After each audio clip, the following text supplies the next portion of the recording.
Hello my little Avengers, मैं रंजीत चौर से आपका स्वागत करता हूं आपके इस प्यारे से यूट्यूब चैनल जिसका नाम है रंजीत चौरसिया द फिजिसिस्ट। और आपने थंबनेल में तो देख ही लिया होगा कि आज हम क्या करने वाले हैं।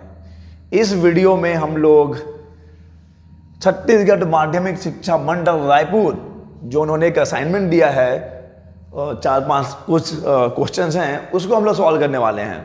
ठीक है। Some of my students request me to solve these questions. Okay, तो हम लोग इन सवालों को इन क्वेश्चंस को सॉल्व करने वाले हैं। तो चलिए दिल थाम कर बैठिए क्योंकि अब आपका असाइनमेंट हम करवाएंगे। चलिए क्या है देखते हैं। क्वेश्चन नंबर 1 हिंदी में भी है, इंग्लिश में है, दोनों के लिए हो जाएगा, दोनों मीडियम के लिए हो जाएगा, कोई दिक्कत नहीं है। दोनों के लिए सेपरेट वीडियो बनाने की जरूरत नहीं है। उस भौतिक राशि का नाम लिखिए जिसका मात्रक न्यूटन प्रति कूलम है। बताइए यह सदिश है या अदिश। ठीक है, बता देंगे। एक भौतिक राशि का मात्रक फैराड है, इसकी परिभाषा और विमी सूत्र लिखिए। इंग्लिश में है नाम the physical quantity of unit newton per coulomb, also mention that is it a vector और scalar quantity. Okay, write the definition and dimensional formula of the physical quantity of unit farad. चलिए शुरू करते हैं। Answer जी, answer जी, answer जी, answer क्या है? आंसर उस भौतिक राशि का नाम लिखिए जिसका मात्रक न्यूटन प्रति कूलम है। मैंने ऐसा कोई फिजिकल क्वांटिटी देखा है? बिल्कुल देखा है। वेक्टर ई इक्वल टू होता है वेक्टर एफ अपॉन क्यू, ऐसा कुछ देखा है ना। तो इसी का मात्रक क्या होगा? Newton per coulomb. क्या इसी का मात्रक न्यूटन पर कूलम होगा? अरे हाँ होगा तो बोलो। अरे होगा कि नहीं?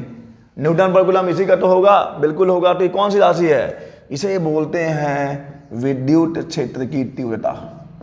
इसे कहा जाता है विद्युत क्षेत्र की तीव्रता। विद्युत क्षेत्र की तीव्रता, electric field intensity, electric field intensity. Okay, next, एक भौतिक राशि का मात्रक फैराड है। फैराड कौन है? फैराड किसका मात्रक है? फैराड जो है ना, फैराड, फैराड इंग्लिश में लिखता हूं यार, इंग्लिश में लिखता हूं। ओके, ज़्यादा सही रहेगा। फैराड, फैराड किसका यूनिट है? Farad is the unit of sorry capacitance. Capacitance की यूनिट होती है फैराड, कैपेसिटेंस। अच्छा, यहां पे पूछा था कि बताइए अदिश है कि सदिश है। अरे भैया पहले ही वेक्टर लगा चुका हूं, तो जवाब तो आपको पहले ही मिल गया। ये एक वेक्टर क्वांटिटी है, ये एक सदिश राशि है और इसकी दिशा होती है धन आवेश से ऋण आवेश की ओर, positive to negative. Electric field का जो डायरेक्शन होगा पॉजिटिव टू नेगेटिव होगा। सही है। फैराड कैपेसिटेंस यानी कि आप इसको हिंदी में धारिता बोल सकते हो। किसकी यूनिट है भाई? ये धारिता की मात्रक है। फैराड जो है धारिता का मात्रक है। ब्रैकेट लगाता हूं मैं।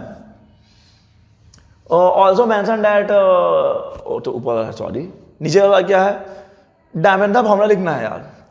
फॉर्मूला पता होना चाहिए, कैपेसिटेंस का फॉर्मूला पता होना चाहिए, तब तो आप इसका डेफिनेशन लिख पाओगे। And after that you can write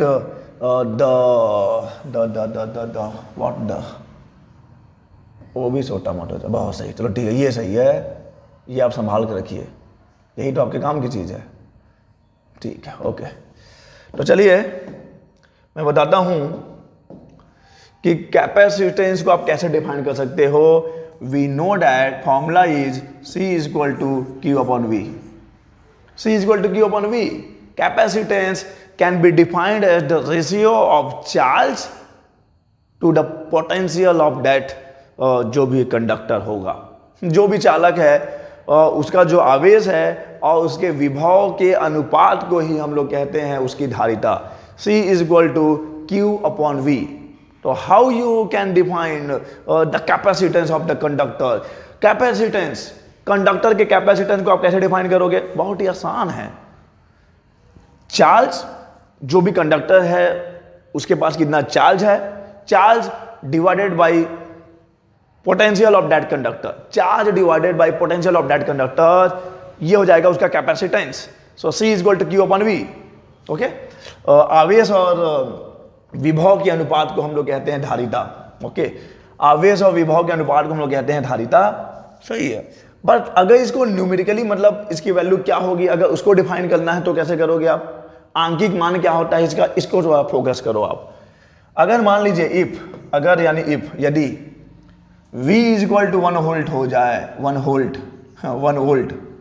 V is equal to 1 volt, then C is equal to Q, if V is equal to 1 volt then C is equal to Q। इसका क्या मतलब है?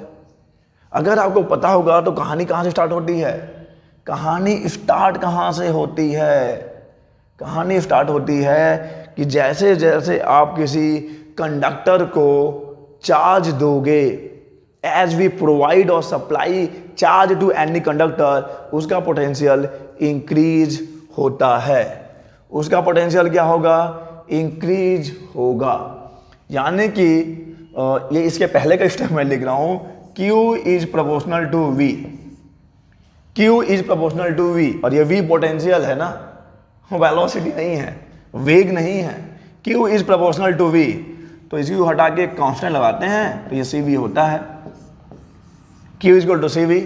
अब इसको यहां से डिफाइन करो या यहां से डिफाइन करो, तो क्या है? चार्ज दोगे पोटेंशियल इंक्रीज होगा, आवेश दोगे उसका विभव बढ़ेगा।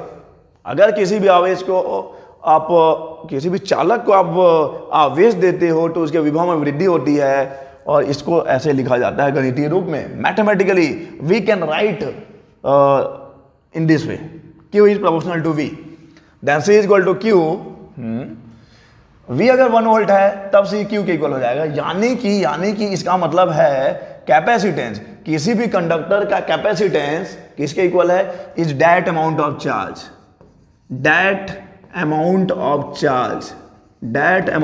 चार्ज, आवेश की वह मात्रा है, C is equal to Q, आवेश की वह मात्रा है is equal to that amount of charge, जो क्या कर सकता है? जो उसके विभव को 1 वोल्ट बढ़ाने के लिए चाहिए, which is required to increase the potential of that conductor by unity. Okay, तो द अमाउंट ऑफ चार्ज, और इसके आगे आप लिखोगे which is required to increase the potential of the conductor by unity. Okay, सही है, कोई दिक्कत तो नहीं है? नहीं है दिक्कत। तो ये था आपका पहले क्वेश्चन का बहुत ही शानदार जवाब, बहुत सही। नहीं, अभी भी शायद कंप्लीट नहीं हुआ। डायमेंशनल फार्मूला भी तो पूछ दिया है, पूछा है। ठीक है, तो इतना नोट कर लो आप, बढ़िया से जमा के लिखो आंसर। ठीक है, तो आगे बढ़ते हैं। C is equal to Q upon V है, इसी का आपको क्या चाहिए? C is equal to Q upon V, कोई दिक्कत नहीं है। डायमेंशनल फॉर्मूला चाहिए C का, V में सूत्र चाहिए, तो क्या होगा? Q का याद होना चाहिए, Q का होता है A इंटू टी, मैं लिख दिया A इंटू टी। V का याद नहीं है मेरे को, नहीं याद है मेरे को, लेकिन V का फॉर्मूला याद है मेरे को। V is equal to W upon Q होता है। Okay, V is equal to W upon Q होता है, कैपिटल Q स्मॉल q ले लेना है, ले लो। तो ये Q का भी A इंटू टी होगा, तो ये A स्क्वायर T स्क्वायर हो जाएगा। W के लिए क्या होता है? जग जाहिर है ml2 T माइनस 2, ऊपर ले जाइए क्या हो जाएगा? m का -1 l का -2, ऊपर जाके प्लस होगा, t का घात 4 और a का square. So this is the dimensional formula of capacitance. ये है कैपेसिटेंस का डायमेंशनल फॉर्मूला। कोई दिक्कत, कोई मुश्किल, कोई परेशानी आए? अबे चैनल सब्सक्राइब कर दो। बहुत मेहनत से बता रहा हूँ, वीडियो बना रहा हूँ, चैनल सब्सक्राइब कर दो, थोड़ा लाइक करो, शेयर करो, और मेक मी फेमस यार, फेमस कर दो थोड़ा। आगे देखिए, ये एक आंकिक प्रश्न है, एक न्यूमेरिकल है, बहुत ही आसान सा। एक समानता प्लेट संधारित्र की प्लेटों के बीच वायु होने पर 10 माइक्रोफैरड धारिता प्राप्त होती है। तो बना लो एक समानता प्लेट संधारित्र बनाइए, उसका प्लेट नंबर 1, प्लेट नंबर 2, और डिस्टेंस मैं अपने मन से ले सकता हूं, सब अपने दिल के राजा हैं और सबकी कोई रानी भी तो है ना, D। तो D है डिस्टेंस, और अभी यहाँ पे वायु या निर्वात है, वायु नहीं, वायु ही है अभी, तो मैं यहाँ पे वायु ले लेता हूँ। एयर है अभी, दोनों प्लेट के बीच में एयर है। ओके, मैं नामों में बिल्कुल भी मैं नाम लेने नहीं जा रहा हूँ, है 2 प्लेट है बस, एयर है, डिस्टेंस डी है। तो इस केस में कैपेसिटेंस कितना है? कैपेसिटेंस है 10 माइक्रोफैरेड, 10 माइक्रोफैरेड है कैपेसिटेंस, 10 माइक्रोफैरेड। ओके, ध्यान दीजिएगा, अभी कैपेसिटेंस 10 माइक्रोफैरेड है, इसको जरा ऐसा यूनिट में लिख दूं, 10 इंटू माइक्रो का मतलब है 10 के घात में -6 farad, 10 to the power -6, 10 to the power -6 हो जाएगा, 10 into 10 to the power -6 farad. Okay, अब सेकंड क्या है? अब जरा हालात और जज्बात बदल दीजिए। अब यदि इन प्लेटों के बीच की दूरी आधी कर दी जाए, कर देता हूं ना यार, दोनों प्लेटों के बीच की दूरी क्या करिए आप? आधी कर दीजिए, दूरियां कम कर दीजिए, ठीक है, दूरियां कम करने में यकीन करिए, ठीक है। और वैसे भी अगर रिश्ते बचाने हों तो मुलाकातें जरूरी हैं, रिश्ते बचाने हों तो मुलाकातें जरूरी हैं। अबे लगाकर भूल जाने से तो पौधे भी सूख जाते हैं, मिलन जारी रहना चाहिए। अबे क्वेश्चन बना लो पहले नहीं तो इसी में बर्बाद हो जाओगे। ये d/2 हो गया जी, ये d/2। और अब यहां पर मेरे को डाई इलेक्ट्रिक मीडियम रखना है, एक पराबैद्युतांक माध्यम रखना है k = 5 का। ओके, तो k = 5 का। अब आपको इससे पूछा है तो धारिता का मान घटेगा बढ़ेगा वो आपको बताना है, ठीक है, बहुत अच्छे। तो यार यह मैं यहाँ पर A फॉर एयर ले लेता हूँ।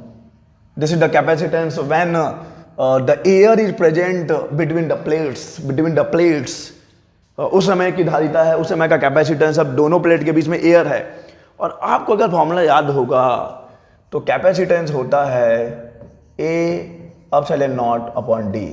This is the capacitance of पहला प्लेट कैपेसिटर, जब वहां पे एयर हो या वैक्यूम हो तो C = A/0/d, C = A/0/d।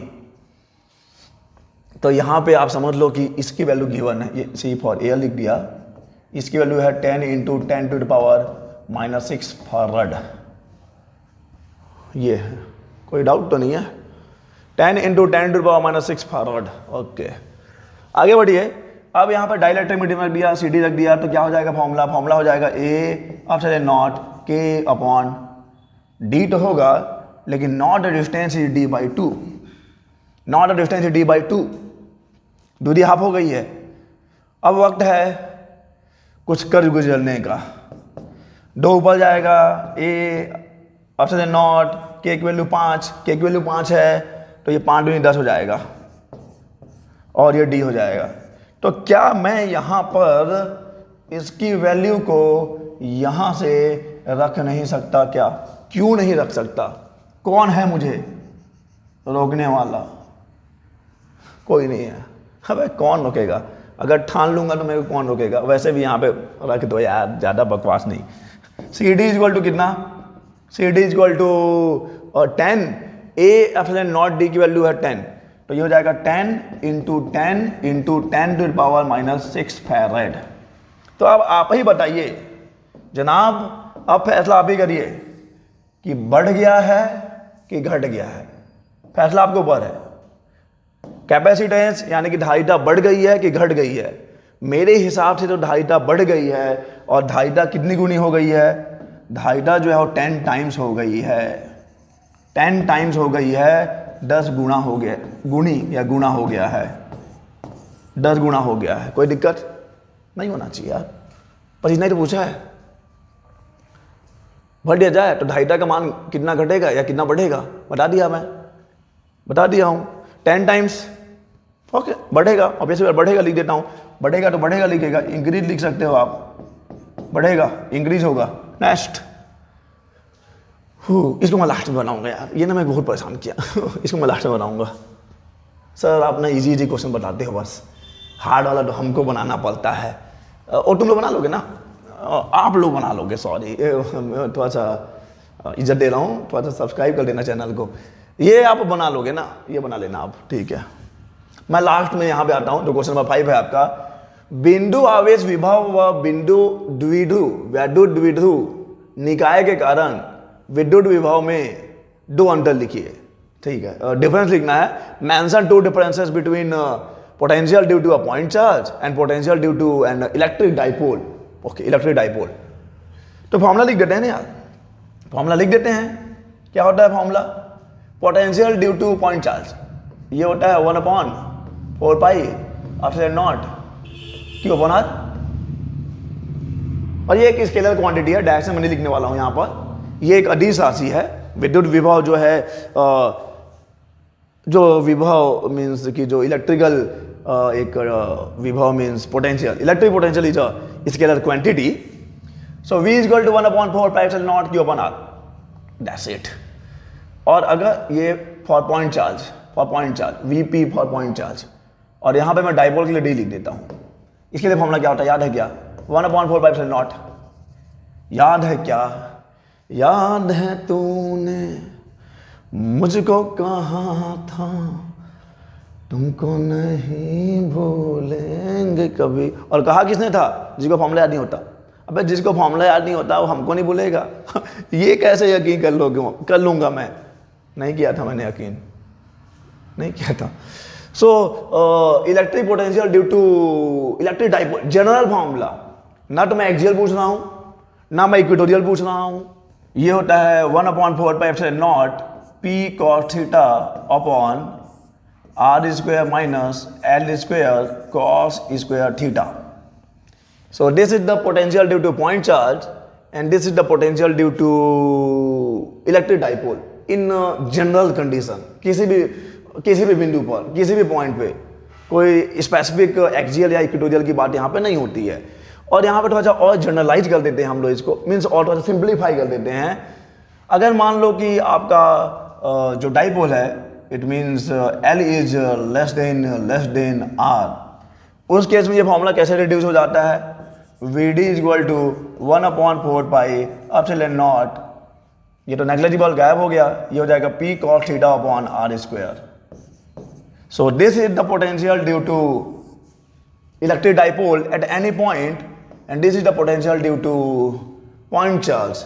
अब खुद ही फैसला कर लो क्या अंतर है, क्या अंतर है देख लो। Number one is electric potential due to point charge, बिंदु आवेश के कारण जो विभव है वो दूरी के व्युत्क्रमानुपाती है, दूरी के व्युत्क्रमानुपाती है। लेकिन ये क्या है? ये दूरी के वर्ग के व्युत्क्रमानुपाती है। This is the first difference, this is the first difference, this is the first difference, first difference. ये दूरी के व्युत्क्रमानुपाती है और ये दूरी के वर्ग के व्युत्क्रमानुपाती है। और ये देखिए, ये केवल किसके समानुपाती होता है? केवल आवेश के। लेकिन ये किस पर डिपेंड करता है? ये डिपेंड करता है समानुपाती, आप पी लिख सकते हो, VD समानुपाती P, VD समानुपाती P। और अब चाहो तो आप VD समानुपाती cos थीटा भी लिख सकते हो, क्योंकि वो cos थीटा पे भी निर्भर करता है। तो दो लिखना था, मैं दो लिख दिया, दो अंतर लिखना था, दो अंतर लिख दिया हूं। पहला क्या? यह दूरी के व्युत्क्रमानुपाती है, means inversely proportional to distance. ये डिस्टेंस के स्क्वायर के इनवर्सली प्रोपोर्शनल है, ये चार्ज के प्रोपोर्शनल है, ये डाइपोल मोमेंट के प्रोपोर्शनल है। ओके, ठीक है। तो ये था इसका एक भाग। सेकंड भाग भी है, विद्युत द्विध्रुव के कारण बढ़ाए गए अक्ष पर स्थित किसी बिंदु पर विद्युत विभव हेतु व्यंजक प्राप्त करिए। ठीक है, तो मैं आगे बढ़ रहा हूं। लेट कंसीडर, तो मान लीजिए कि हमारे पास एक इलेक्ट्रिक डाइपोल है, एक विद्युत द्विध्रुव है, जो कि बना है किससे? प्लस क्यू और माइनस क्यू आवेशों से। बहुत ही आसान है, जो कि बना है किससे? प्लस क्यू और प्लस, देखो पहले नाम दे देता हूं कि माना ए बी एक विद्युत द्विध्रुव है। Let consider an electric dipole A B, नाम है सिद्धू ए बी। तो ये प्लस क्यू है, ये माइनस क्यू है। सेंटर ले लेता हूं, इसका सेंटर ले लीजिए आप, सेंटर ओ ले लीजिए, सेंटर ओ। और एक्सियल बोला है ना शायद, अक्ष पर स्थित की, हाँ तो एक्सियल है, ये एक्सियल है। तो आप क्या करो, इसके एक्सिस को बढ़ा दो और ये मैं बढ़ा दिया, यहाँ से लेके इधर तक आ गया मैं। सपोज कि यहीं पे है मेरा point P, at which we have to determine the electric potential. तो मान लिया कि इसी बिंदु P पर आपको विद्युत विभव ज्ञात करना है इस विद्युत द्विध्रुव के कारण, इस विद्युत द्विध्रुव के कारण। तो कितने डिस्टेंस पे है, ले लो, दूरी भी देख लो भाई कितनी दूरी है। आप दूरियों का अंदाजा लगा नहीं पाओगे तो सब तबाह हो जाएगा। लगा लिया मैं, आल दूरी पे है, ठीक है। तो आप ऐसा कहानी लिख लेना जो लिखते हैं हम लोग। Let consider an electric dipole A B which consist of plus Q charge and minus Q charge, जिसका लेंथ कितना है 2L। लिखा नहीं, देखे जनाब गलतियां होती हैं। लेंथ है इसका 2L, लेंथ है इसका 2L, 12 नहीं भाई 2L। तो इधर L हो जाएगा, इधर भी L हो जाएगा। तो L, ये एक L इधर, एक L इधर, क्योंकि ये सेंटर पॉइंट है ना, अरे मध्य बिंदु है भाई। तो ओके, तो मैं एक चीज़ और कर लूँ जो मुझे ज़रूरत पड़ने वाली है। मैं यहाँ से इसका डिस्टेंस देख लेता हूँ, इस प्लस क्यू से इसका डिस्टेंस कितना है।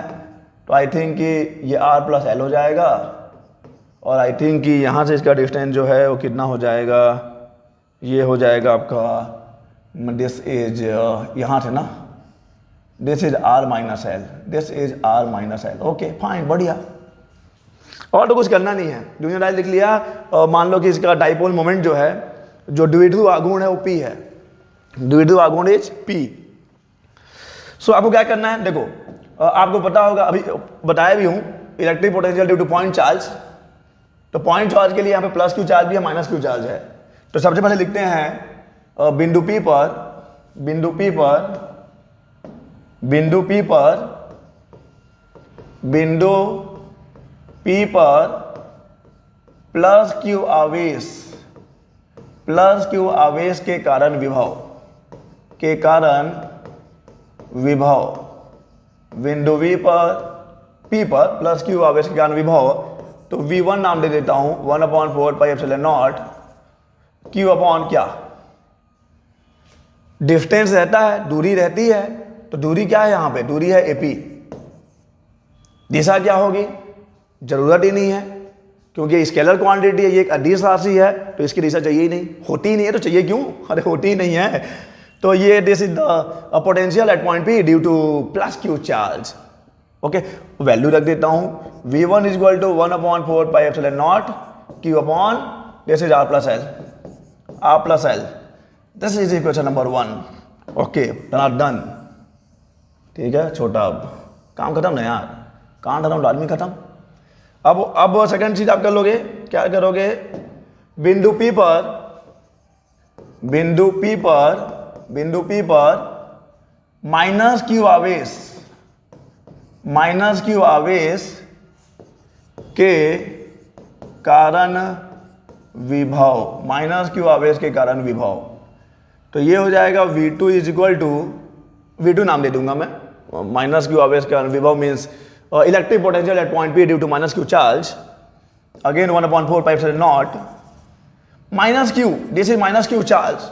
आपको पता होना चाहिए प्लस चार्ज का पोटेंशियल पॉजिटिव होता है, माइनस चार्ज का पोटेंशियल नेगेटिव होता है। प्लस क्यू चार्ज का potential means positive, positive charge का पोटेंशियल भी पॉजिटिव होगा, नेगेटिव चार्ज का पोटेंशियल भी नेगेटिव होगा। Okay, minus Q upon again this is distance BP and this is the value, what is the value, 1/4 pi epsilon naught minus Q upon BP is R minus L, R minus L। This is ना, ऐसा है कुछ, ऐसा रखो, नहीं तो minus समझ लोगे आप। ओके, सो पॉइंट P पे दो विभव है, दो पोटेंशियल्स हैं, एक V1 है, एक V2 है, प्लस क्यू का भी है, माइनस क्यू का भी है। रिजल्टेंट आप निकाल लीजिए, रिजल्टेंट निकाल लीजिए, रिजल्टेंट मतलब कि परिणामी विभव निकाल लीजिए, परिणामी विभव निकाल लीजिए। परिणामी विभव कितना होगा देख लीजिए, परिणामी विभव देखिए कितना होगा। तो लिखता हूं मैं परिणामी विभव, परिणामी विभव resultant potential at point P, resultant potential at point P, परिणामी विभव क्या हो जाएगा, ये हो जाएगा V is equal to V1 plus V2। Resultant निकालना है, वो अलग बात है कि वहाँ माइनस है। तो ये हो जाएगा 1/4 pi epsilon naught Q upon R plus L minus 1/4πε0 minus को मैं आगे ले आया हूं Q/R-L 1/4πε0 Q/R+L माइनस 1/4πε0 Q/R+L। हाँ, कुछ लोगों को ये अजीब लग रहा होगा सर यहाँ पे के भी होता है, कैपिटल के। जी हाँ, आप यहाँ पे कैपिटल के, यहाँ पे कैपिटल के, मीन्स कैपिटल के का डिवाइड कर सकते हो। अगर यहाँ पे डाइलेक्ट्रिक मीडियम की बात होती है तो जनरली हम लोग डाइलेक्ट्रिक मीडियम की बात नहीं कर रहे हैं, ठीक है। तो जो कॉमन है कॉमन निकालिए। कॉमन तो बहुत ही लंबा चीज़ है, 1/4πε0 कॉमन ही है, Q भी कॉमन ही है, बचा क्या? इतना सब कुछ छिन जाने के बाद जिंदगी में बचा क्या? ठीक है, इतना बचा हो जाएगा, इतना बचा है जो भी बचा है, ठीक है। तो V is equal to Q/4πε0 1/R+L minus 1/R-L। Done है। आगे बढ़े तो इसको इधर गुणा करिए, इसको इधर गुणा करिए, करिए गुणा। मैं चाहूँ तो यही निपटा सकता हूँ, लेकिन मैं आगे बढ़ना चाहता हूँ। चमक जाऊंगा मैं तो ये हो जाएगा V is equal to Q/4πε0, okay, and this is R-L R+L, R-L and minus है माइनस R+L। कुछ तो गड़बड़ है दया, कुछ तो गड़बड़ है। क्या गड़बड़ है देखिए, R-L, हाँ है ना गड़बड़। ये प्लस कैसे हो गया? ये तो माइनस होगा ना, ये माइनस L होगा जी, माइनस L है ये, ओके। और ये हो जाएगा R-L R+L, यानी कि हो जाएगा R² माइनस L²। जो कटा है काट दो, सबका कटता है भाई एक दिन, ब्रैकेट में है ये। So V is equal to Q/4πε0 minus 2L आ गया, तो आ गया तो ठीक है, क्या दिक्कत है। R² minus L²। अब इसको जो है जमा लो, माइनस को बाहर निकाल लीजिए, 1/4πε0। इसको हम लोग लिख सकते हैं Q × 2L, और Q × 2L तो लिख दिया हूं मैं, तुम जा तो रही हो, तुम्हारी मर्जी, तो जाने दो ना यार। माइनस 1/4πε0, ये P होता है, और ये हो जाएगा R² माइनस L²। देखिए नेगेटिव है, नेगेटिव है तो कोई ऐसा नहीं कि सर गलत बना दिए हो आप, हमारे को तो पॉजिटिव दिया है। हाँ दिया है ना पॉजिटिव। अगर पॉजिटिव चार्ज यहाँ पे होगा तो उसका प्रभाव ज़्यादा होगा, प्लस यहाँ पे होगा तो ये पॉजिटिव होगा। यहाँ पे जो रिजल्टेंट विभव आएगा, जो परिणामी विभव आएगा, उस केस में ये पॉजिटिव होगा। मैंने प्लस को यहाँ लिया, माइनस को पास में लिया है, मैंने प्लस को यहाँ लिया, माइनस को यहाँ लिया है, ऐसा नहीं कि गलत है। अगर यहाँ पे प्लस होगा तो यहाँ पे पॉइंट P पर रिजल्टेंट पॉजिटिव ही मिलेगा। मैंने पास में माइनस को ले लिया है, दैट्स वाई यहाँ पे जो रिजल्टेंट जो विभव है, जो परिणामी विभव है, या जो रिजल्टेंट पोटेंशियल है, वो नेगेटिव आया है।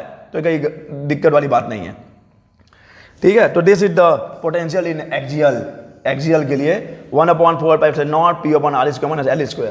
और वही कहानी, अगर R is less than, sorry, अगर L is less than R होगा तो L can be neglected. So V is equal to 1/4πε0 P/R²,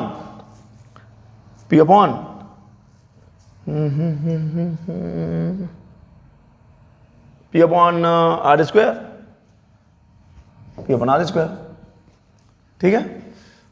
तो देखो एक्सियल में भी स्क्वायर के इनवर्सली प्रोपोर्शनल है, और वही बता रहा था मैं आपको। तो okay, this is fine, this is okay, कोई दिक्कत यहाँ पे नहीं है। ये तो हो गया सर, ये क्वेश्चन नंबर 5 हो गया। इसको बनाओ आप, क्वेश्चन नंबर 4 बनाइए। बना देता हूँ यार, कोई दिक्कत नहीं है, मेरे को क्या है प्रॉब्लम। वायु या निर्वात में दो बिंदु हैं, मतलब दो बिंदु आवेश हैं, एक QP है, QQ है। तो ये QP हो गया, और ये कैपिटल Q हो गया, और ये हो गया QP QQ, QP QQ हो गया, QP QQ हो गया। +2 माइक्रोकूलम है ये, +2 माइक्रोकूलम, और ये है -2 माइक्रोकूलम। तो ऑब्वियस ही बात है, ये क्या बना रहा है, ये एक वैद्युत द्विध्रुव बना रहा है। ये एक इलेक्ट्रिक डाइपोल बनाया है, चार्ज का मैग्नीट्यूड सेम है लेकिन नेचर अपोजिट है। चार्ज का मैग्नीट्यूड सेम है लेकिन नेचर क्या अपोजिट है, तो ये इलेक्ट्रिक डाइपोल है। एक दूसरे से 10 सेंटीमीटर की दूरी पर है, यानी कि जो लेंथ दिया है डाइपोल लेंथ, जैसे 10 सेंटीमीटर। तो मैं सबसे पहले काम क्या करूं, 2 माइक्रोकूलम है ना जी, तो इसको SI में क्या लिखेंगे, 2 इंटू 10 के घात में -6 कूलाम लिख लेंगे। 10 सेंटीमीटर एनर्जी, तो क्या लिखेंगे इसको 10 इंटू 10⁻⁻2 सेंटीमीटर लिख लेंगे। ऐसा ही यार, स्टैंडर्ड यूनिट में चलिए आप, स्टैंडर्ड यूनिट में चलो। अब क्या बोलता है कि दोनों आवेश को मिलाने वाली, ठीक है, यहां बगल में, दोनों आवेश को मिलाने वाली रेखा के मध्य बिंदु पर विद्युत क्षेत्र की तीव्रता ज्ञात करिए। आप कुछ लोगों को तो ये लग रहा होगा कि सर यहाँ पे 0 हो जाएगा। ये ना मध्य बिंदु, मान लो मध्य बिंदु कोई दिया है क्या, मैं अपने मन से ले लेता हूँ एस, फेवरेट लेटर है भाई, काफी पसंद है हमको, ठीक है, एस ले लिया। तो आपको उस मध्य बिंदु पे विद्युत क्षेत्र की तीव्रता ज्ञात करनी है। आसान है। बोलेंगे सर ये प्लस है ये माइनस है, प्लस क्या माइनस क्या दोनों 0 हो गया, यही बोल रहे होंगे कुछ लोग। नहीं भैया ऐसा नहीं होता है। चलो पहले आप क्यूपी का इंटेंसिटी निकाल लो, स्टेप बाय स्टेप चलो, जल्दी नहीं। तो electric field intensity due to electric field intensity at point S due to QP charge. QP का इंटेंसिटी निकाल लो आप, यहां पे क्यूपी का इंटेंसिटी निकाल लो आप। तो इसको मैं नाम दे देता हूं E1 ड्यू टू क्यूपी। समझ रहे हो ना, बस समझ रहे हो ना। Electric field intensity at point S due to QP charge. इस क्यूपी आवेश के कारण बिंदु एस पर विद्युत क्षेत्र की तीव्रता मैं ज्ञात कर रहा हूं। तो कर लेते हैं। E1 is equal to what, formula होता है 1/4πε0। और साफ साफ यहाँ पे लिखा है क्या कि वायु या निर्वात है, तो बिल्कुल के का कोई कॉन्सेप्ट, के का कोई मतलब ले मत आना जबरदस्ती उसको। 1/4πε0 एंड क्या होता है फॉर्मूला होता है 1/4πε0 Q/r² होता है ना। तो Q कितना है, Q तो 2 कूलम यानी कि 2 इंटू 10 के घात में -6 हो जाएगा, डिवाइडेड बाई r²। तो क्या 10 का स्क्वायर लिख दोगे, नहीं, आप लिखोगे 5 इंटू 10 के घात में -2 का स्क्वायर। डिस्टेंस देखिए ना यार, ग्रीन वाले को देखो, ये डिस्टेंस है, नहीं है, दिस इज डिस्टेंस, और ये है 5 सेंटीमीटर। अब इस पे देखो, पिंक वाले को देख लो यार, पिंक यूज नहीं किया हूँ, कुछ लोग तो नाराज हो गए क्योंकि मेरे से 5 सेंटीमीटर। अब ये सही है। डायरेक्शन का अहम रोल है, लेकिन मैं डायरेक्शन के बाद में जाऊंगा, पहले थोड़ा सॉल्व कर लेता हूँ। E1 इज इक्वल टू, इसकी वैल्यू होती है 9 इंटू 10⁻⁹, 2 इंटू 10 के घात में -6 डिवाइडेड बाई 5 × 5 = 25, 10 के घात में -4, 2, ठीक है। कुछ कट रहा है क्या? E1 इज इक्वल टू, ये E1 है, डायरेक्शन मैं बताऊंगा अभी आपको, सॉल्व कर लीजिए। ये ऊपर जाके प्लस होना है, 10 के घात में -4, 10⁻⁴, ऊपर जाके 10⁴ हो जाएगा, ये 9 × 4 = 13 हो जाएगा। 13 में से -6 गया, कितना बचा?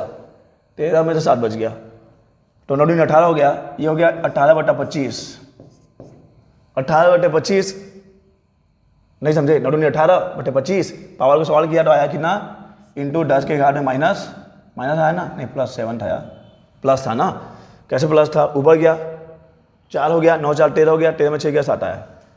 ये हो जाएगा न्यूटन प्रति कूलम। लेकिन मेन जो पॉइंट होगा दोस्त, डायरेक्शन का होगा। E1 है, ये प्लस लिया है मैंने, इसको माइनस लिया है, और आपको पता होना चाहिए विद्युत क्षेत्र हमेशा ढंग से निकलता है, ढंग से निकलेगा। तो E1 का डायरेक्शन मैं इधर बना रहा हूं,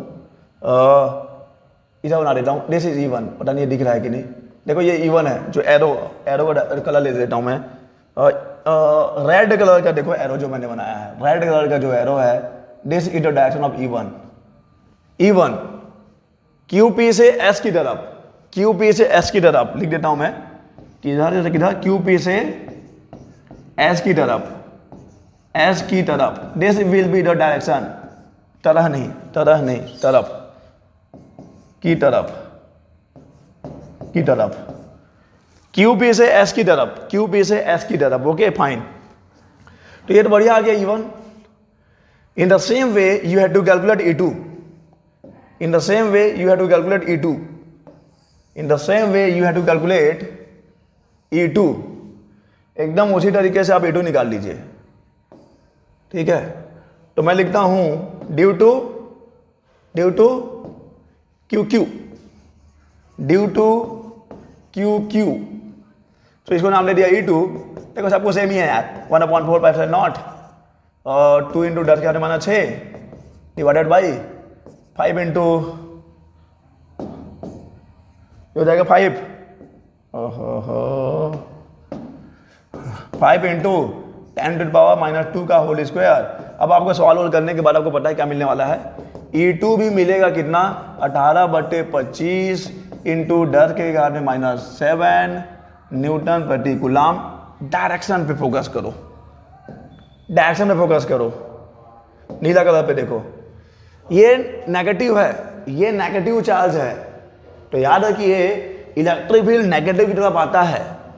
तो अब इस वाले एरो पे ध्यान दो, जो ब्लू कलर का है ये E2 दिखा रहा है, जो ब्लू कलर का एरो है ये E2 दिखा रहा है। तो अब देखिए नाउ मतलब ना मतलब अब क्या, अब मैं ये देख पा रहा हूं कि पॉइंट एस पे दो विद्युत क्षेत्र काम करते हैं। बिंदु एस पर at point S, two electric fields are acting along the same line of action, इसी एक्सिस के along में काम कर रहे हैं and in the same direction। बिंदु S पर दो बिंदु से तो काम करते हैं, दोनों जो है वो द्विध्रुव अक्ष के अनुदिश काम कर रहे हैं और दोनों की दिशा एक ही है। यानी कि यहां पर जो रिजल्टेंट इंटेंसिटी होगा E = ये हो जाएगा E1 plus E2। E = E1 plus E2। तो E1 कितना है, 18/25। ढंग से लिखना चाहता हूं मैं, ढंग से राइटिंग दिखाऊं। 18/25 10 के घात में 7 प्लस 18/25 10 के घात में 7 न्यूटन प्रति कूलम। ठीक है, ओके।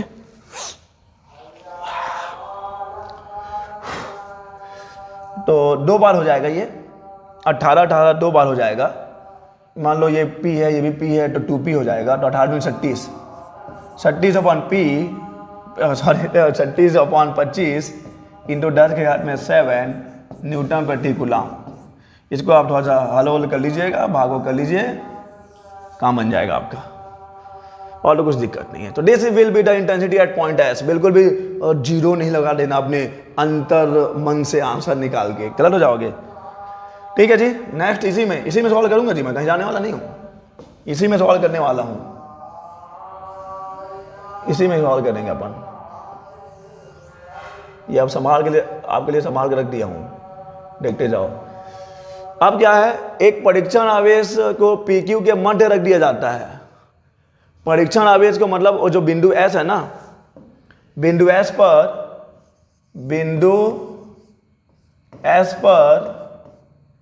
QR आवेश को रख दिया गया है और QR आवेश का मान है -1.2 इंटू 10 के घात में -9 कूलम।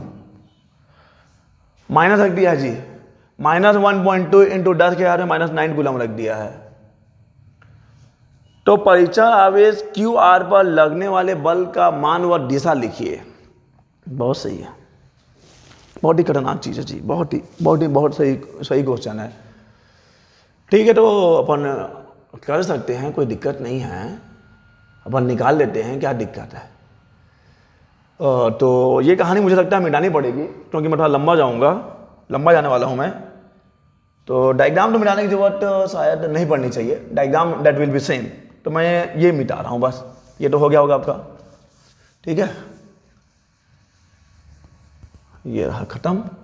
और इसको अपन थोड़ा जूम कर लेते हैं, क्योंकि अब इसमें थोड़ा सा और कलाकारी करना है।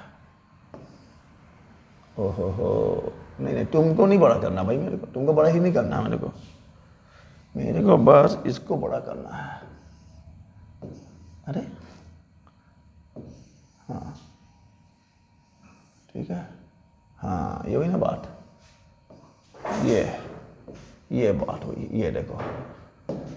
तो अब देखिए आप, यहां पर QR रखना है, QR। तो एक्चुअली में इस बिंदु का नाम R रखना था, तो जज्बातों में बह के मैंने इसको S ले लिया था। आप R ले लो यार, ये बिंदु R है, ये बिंदु P होगा, ये बिंदु Q है, ये बिंदु R है। यहाँ पे QR आवेश रख दिया गया है, QR आवेश। QR इज इक्वल टू कितना हो जाएगा, QR का मान है -1.2 इंटू -1.2 इंटू 10⁻⁻⁹ कूलाम। ठीक है, चालू करते हैं। आप आपको दो पेयर मिलेगा, दो पेयर यानी कौन कौन सा पेयर मिलेंगे, एक मिलेगा QP और QR, इसमें बल लगेगा, और एक लगेगा आपको कौन सा Q और QR, इसमें भी बल लगेगा। तो 3 आवेश हो गए। इसका इस पे बल निकाल लीजिए, इसका इस पे बल निकाल लीजिए, और फिर आपको पता ही है सदिश के बराबर होता है। अध्यारोपण का सिद्धांत अभी भी पढ़ाया था, अध्यारोपण का सिद्धांत लगा देना है आपको, लगा देंगे अपन। तो चलिए शुरू करते हैं। कैसे करेंगे, शुरू कैसे करेंगे, QR को साइड में रख लेंगे यहां पर, यही तो मोहरा है। तो लिख रहा हूं मैं QR पे लगने वाला बल किसके कारण, इस QP के कारण, QP के कारण बल, QP के कारण बल, QP के कारण बल, QP के कारण बल क्या होगा, QP कारण बल। अब थोड़ा सा लॉजिक वाला क्वेश्चन है, यह प्लस है, यह माइनस है, ठीक है। तो इधर मैं लिख रहा हूं प्लस और +2 माइक्रो कूलम, और यहां से कितने डिस्टेंस पे, 5 सेंटीमीटर की दूरी पे है कौन, -1.9 है, सॉरी 1.2 है, 1.2 इंटू 10⁻⁹ कूलम है। ये म्यू सी नहीं है, थोड़ा सा गलती हो रही है, ये म्यू कैपिटल सी है, म्यू कैपिटल सी है ये, ओके। ये माइक्रो कूलम है, ये कोई दिक्कत नहीं है। और माध्यम तो वो वायु निवाती है, कोई दिक्कत नहीं है। चलिए ठीक है, दोनों जो हैं विपरीत बल आवेश हैं, दोनों विपरीत आवेश हैं, एक धन आवेश है, माइनस आवेश है। तो ये धन उसको खींचेगा, आकर्षण बल लगेगा, यानी चलो मैं इस बल को नाम दे देता हूं F1। तो ये बल ऐसे होगा, ये बल ऐसे होगा, इस बल को मैं F1 नाम दे रहा हूं जी। इधर क्यों खींच रहा है, ये इसको, ये प्लस इसको खींच रहा है, ठीक है, ये भी इसको खींच रहा है, लेकिन आपको इसके ऊपर लगने वाला बल निकालना है भाई, इसके ऊपर लगने वाला बल निकालना है। तो F1 बराबर क्या, F1 बराबर हो जाएगा, डायरेक्ट रखूंगा मैं कि फॉर्मूला लिखना पड़ेगा, जरूरत नहीं है, लिख देता हूं 1/4πε0 Q1 Q2/R², ये फॉर्मूला है। और यहां पे आप थोड़ा सा लॉजिकल सोचोगे आप, तो चलिए रखिए मान, इसका मान रख दोगे 9 × 10⁻⁹। Q1 का मान आप ये रख दीजिए 2 × 10⁻⁻6 इंटू Q2 का मान रख दीजिए, ठीक है। अब यहाँ माइनस रखने की जरूरत नहीं है आपको, बस परिमाण रखिए, दिशा तो मैं बता ही चुका हूँ, 1.2 × 10⁻⁹ और डिवाइडेड बाई R का स्क्वायर है, 5 × 5 = 25 हो जाएगा। लेकिन 5 × 5 = 25 कैसे होगा, 5 × 10⁻⁻2, 10⁻⁻2 का होल स्क्वायर। इसको हल करने का है अपने को, इसको हल करने का है, करते हैं। आगे ही करूं क्या, करता हूं, चलो यहां पर पहले पावर सॉल्व करेंगे यार, पहले पावर 9 - 6, 9 - 6 हो जाएगा 3। तो यार ये क्यों करूं, इसको ना, ये इसको ले गया, ले डूबा भाई को, खत्म कहानी। -6 है, ये 10⁻⁻2 है, 10⁻⁻4 हो जाएगा, ऊपर जाके प्लस होगा, तो बचा क्या, 10⁻2 बचा बस, 10⁻2 बचेगा बस, 10⁻2 बचेगा बस, ओके। अब हम लाते हैं, ये हो जाएगा 9 × 18, 9 × 18 और 18 × 12, 18 × 12 कर लेंगे, कोई दिक्कत नहीं है, कर लेता हूं मैं। 18 × 12, 18 × 12 कितना होगा, 18 × 36, और ये हो जाए 18 × 36, 18 × 18 6, 8 × 11 2, और यहाँ पे 1.2 है, तो 21.6 आ जाएगा, सही है ना, 21.6। लेकिन 21.6 है, साथ में उसका भाग भी है, तो ठीक है, इसको अगले स्टेप में ले जाऊंगा मैं। 21.6 डिवाइडेड बाई 5 × 5 = 25, ये आ जाएगा। 21.6 डिवाइडेड बाई 25 इंटू 10⁻⁻2, और क्योंकि बल की बात हो जाए तो ये न्यूटन है, ठीक है ना जी, कोई दिक्कत तो नहीं है, ठीक है ना, इतना ही रहने दो आप, ज़्यादा आगे मत जाओ। तो ये F1 है, इसकी दिशा यहाँ पे लिखी हुई है, दिशा पे ध्यान दीजिएगा आप, डायरेक्शन मेन है यहाँ पे। डायरेक्शन मेन है। और कमाल की बात है कि मैं आगे नहीं जा सकता क्योंकि मैंने आगे बढ़ने के सारे रास्ते ब्लॉक कर दिए थे। तो अपने पास है ना ऑप्शन यार, छोटा कर लेना, इसको छोटा कर लेता हूँ।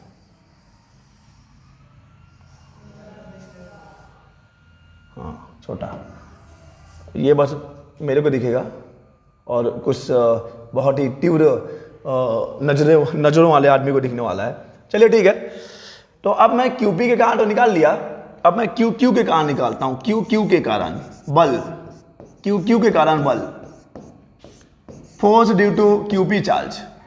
तो पता है ना यार, सब कुछ तो सेम ही है, सब कुछ तो सेम ही है, नहीं कैसे, सब कुछ तो सेम ही है भाई।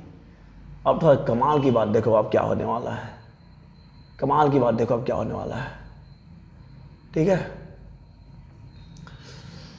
तो देखो इसके लिए भी फॉर्मूला विल बी सेम ना यार। F2 इक्वल टू क्या हो जाएगा, 1/4π0 Q1 Q2 upon R square. तो देखो यार मैग्नीट्यूड सेम ही है, और माइनस माइनस क्या हो जाएगा, प्लस हो जाएगा। मीन्स अब ऐसा माइनस माइनस इंटू करके प्लस नहीं करना है। माइनस और माइनस में क्या होता है, प्रतिकर्षण होता है। माइनस और माइनस में क्या होगा, प्रतिकर्षण होगा। माइनस और माइनस में प्रतिकर्षण होता है, ठीक है जी। तो यहां पे देखिए, अच्छा मिटा दिया गया था वो इतिहास, तो वो इतिहास तो मिटा दिए गए थे। प्लस यहां पे माइनस था, ये जो खींचा तो बल लगा F1 इधर, ये जो खींच रहा है, ओके। ये माइनस है, ये भी माइनस है, ये इसको ढकेलेगा, क्योंकि क्या होता है माइनस माइनस में प्रतिकर्षण होता है। माइनस माइनस हो या धन धन हो, समान आवेशों में, means there is repulsive force between similar charges. Similar charges में रिपल्सिव फोर्स लगता है। तो बस यहां पे देखो मैग्नीट्यूड सेम है, मैं डायरेक्ट मैग्नीट्यूड यहां से छाप देता हूं,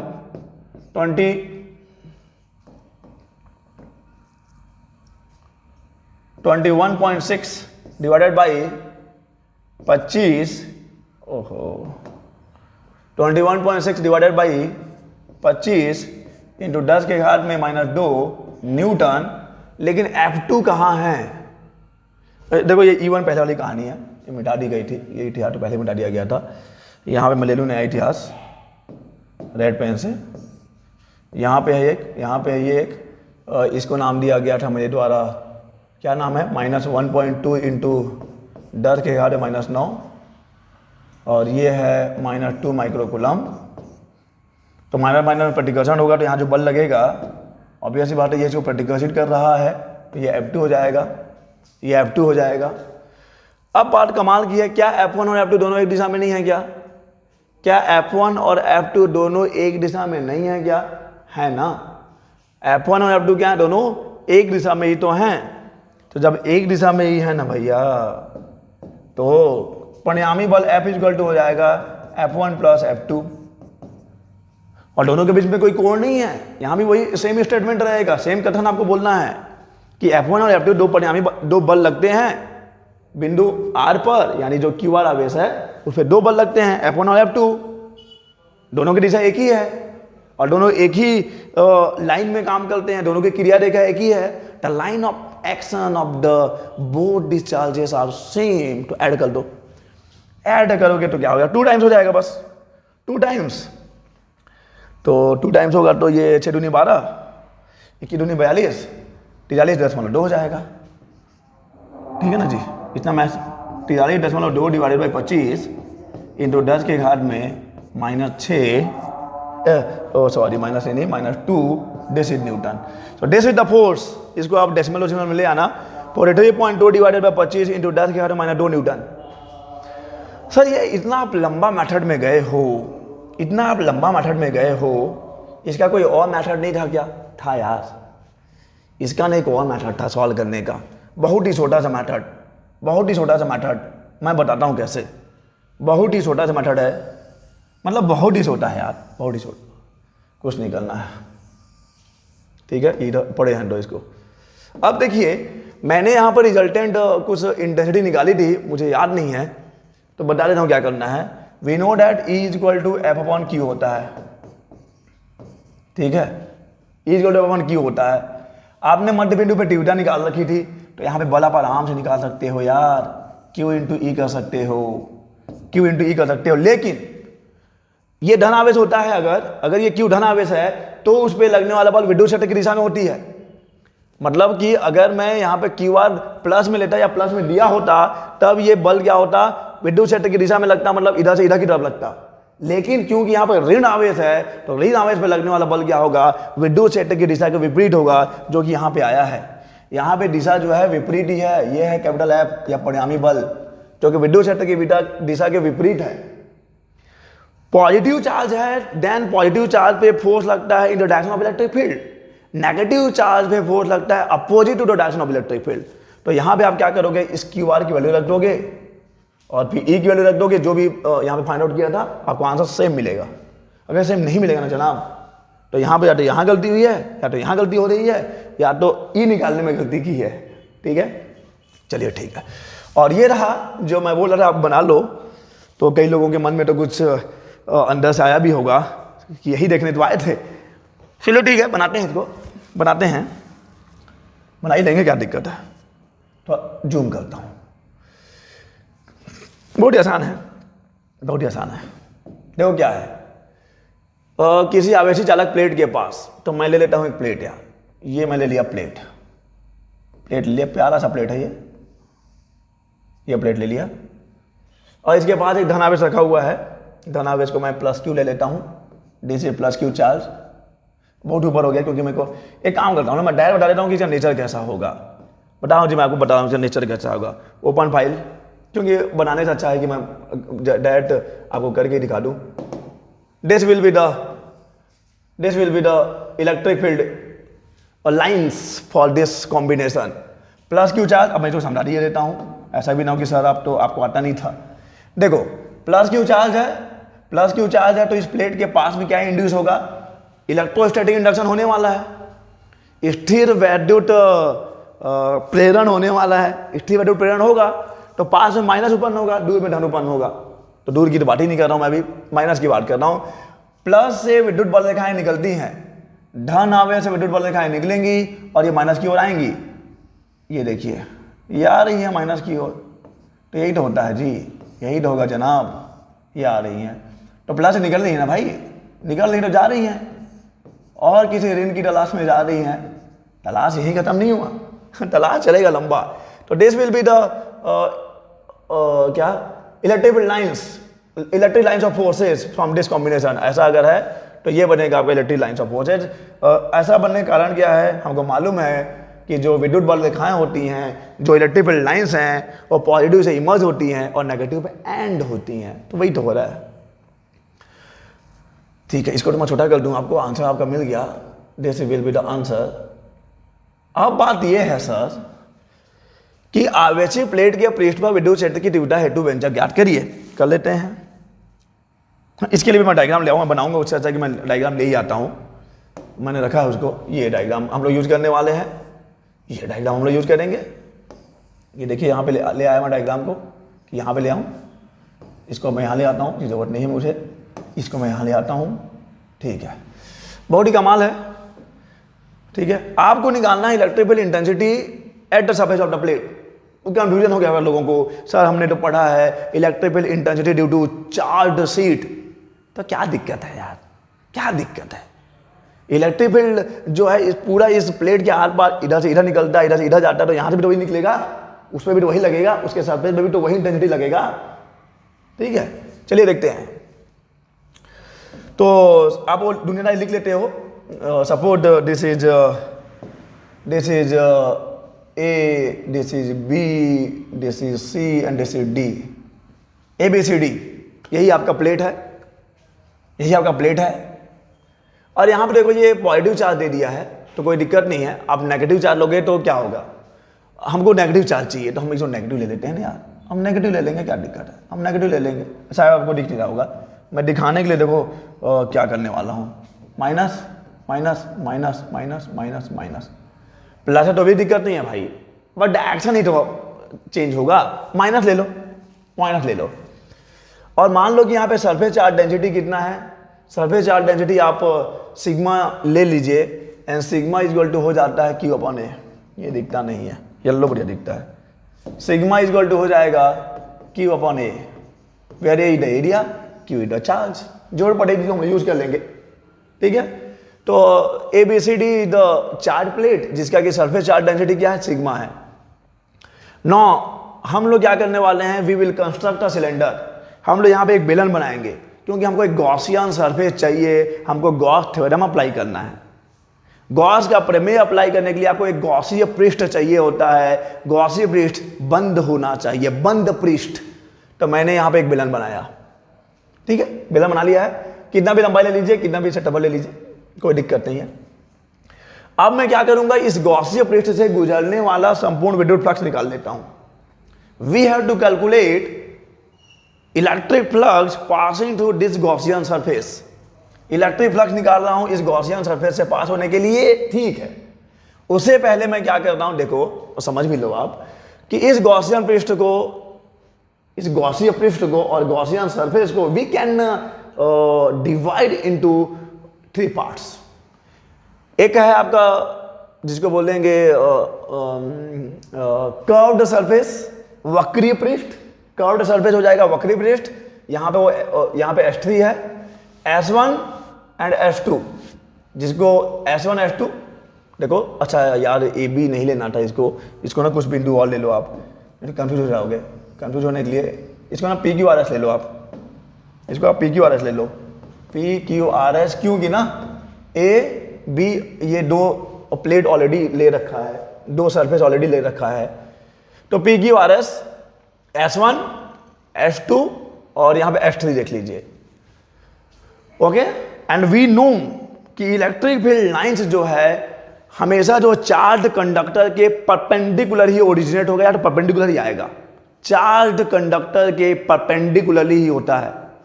ये प्लेट है तो इलेक्ट्रिक फील्ड लाइंस कैसा होगा, इलेक्ट्रिक फील्ड लाइंस देखो नेगेटिव है तो नेगेटिव तरफ आता है ना यार, नेगेटिव तरफ आता है, नेगेटिव की तरफ आता है। डरने वाली बात नहीं है, अगर नेगेटिव है तो आएगा।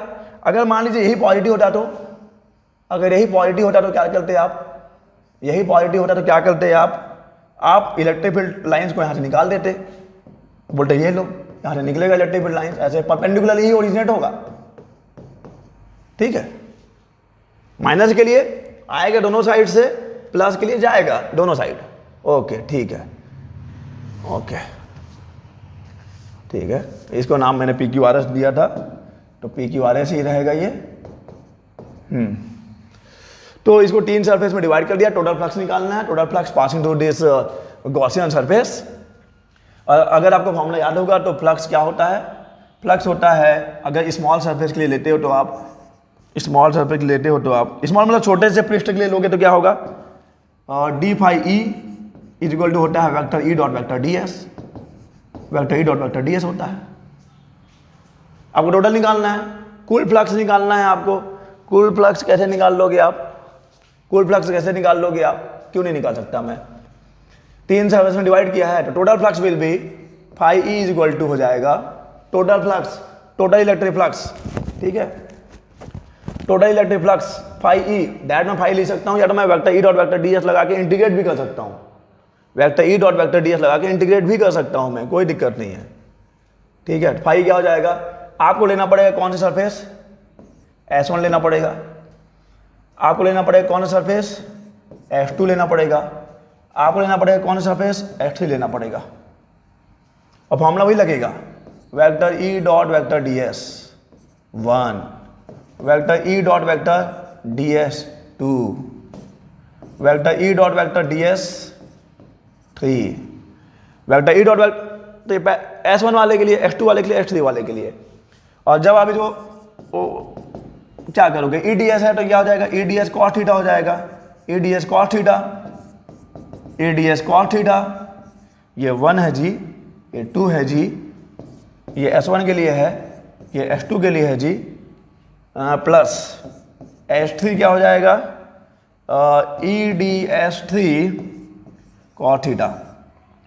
अब बस आपको ये करना है, ये देखना है कि DS जो सरफेस, DS और थीटा के बीच का कोण क्या है, DS1 और थीटा के बीच का कोण, cos थीटा मतलब थीटा ना यार, DS1 और सॉरी DS1 गलती हो गई मेरे से, E और DS1 के बीच का एंगल क्या है, E और DS2 के बीच का एंगल क्या है, E और DS3 के बीच का एंगल क्या है, बस आपको इतना देखना है, इतना ही देखना है आपको, ठीक है। इलेक्ट्रिक फील्ड और सरफेस के बीच का एंगल क्या है, ये है ना, एक्चुअली मैं सरफेस नहीं बोलिए, इसको बोलते हैं हम लोग एरिया वेक्टर के बीच का एंगल क्या है, एरिया वेक्टर के बीच का एंगल क्या है। इलेक्ट्रिक फील्ड और एरिया वेक्टर, इलेक्ट्रिक फील्ड और area vector, electric field area vector, electric field area vector के बीच का एंगल क्या है।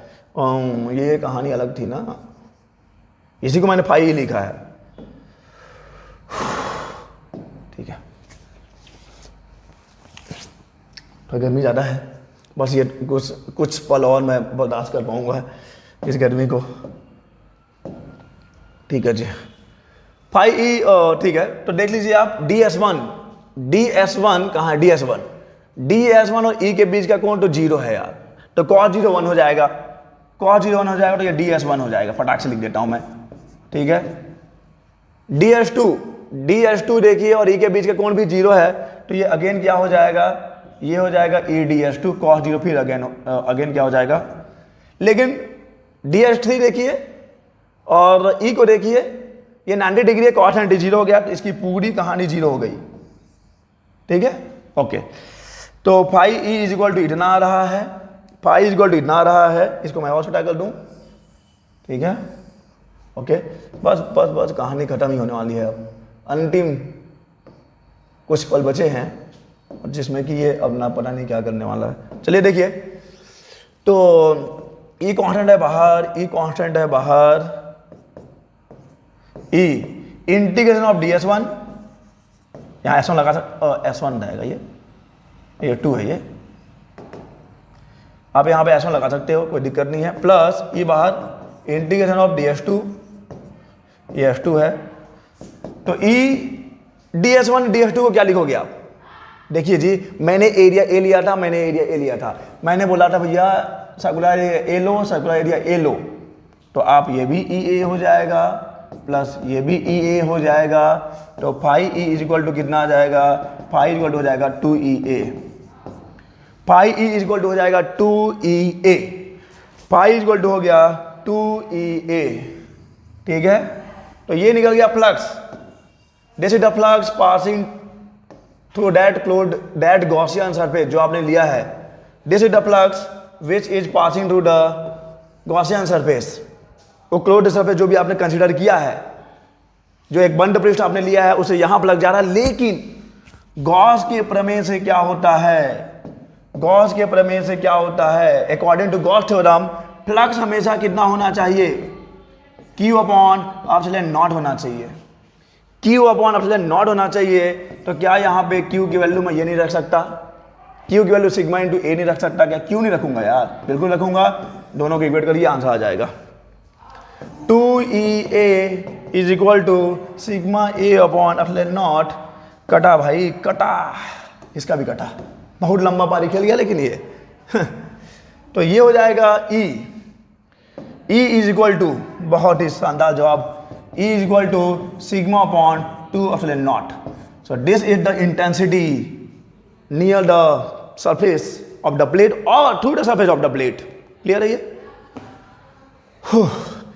सो आई होप कि ये जो मैंने वीडियो बनाया है ये आपके लिए काफ़ी हेल्पफुल होगा, और stay home, stay safe and please subscribe my channel and make me famous. चलिए, जब भी कोई मुसीबत हो तो याद करिए, दुआओं में याद रखिए, तब तक के लिए हम कहेंगे आपको जो हम हमेशा कहते हैं, अलविदा।